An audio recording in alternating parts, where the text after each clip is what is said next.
అమ్మ మా ఫ్రెండ్స్ వాళ్ళలాగా మనకు కూడా విల్లాలు కార్లు ఉంటే ఎంత బాగుండేది కదా.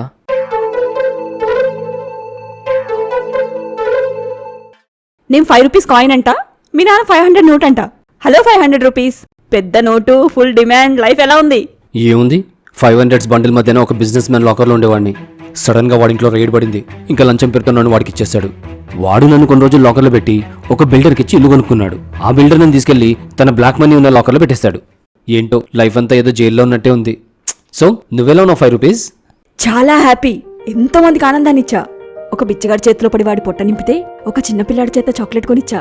తీర్థయాత్రలకెళ్ళా, పవిత్ర నదుల్లో స్నానం చేశా. హారతి పళ్ళెంలో పెడితే దేవుడి పాదాలని కూడా తాకొచ్చా. కాన్సెప్ట్ అర్థమైందా? రిచ్ అవ్వడం ఇంపార్టెంట్ కాదు, ఎంతమందికి ఉపయోగపడ్డాం అనేది ఇంపార్టెంట్. రావాల్సిన టైంలో డబ్బులు వస్తాయి, పోవాల్సిన టైంలో పోతాయి. మనకున్న దాంట్లోనే హ్యాపీగా ఉండాలని చూడాలి.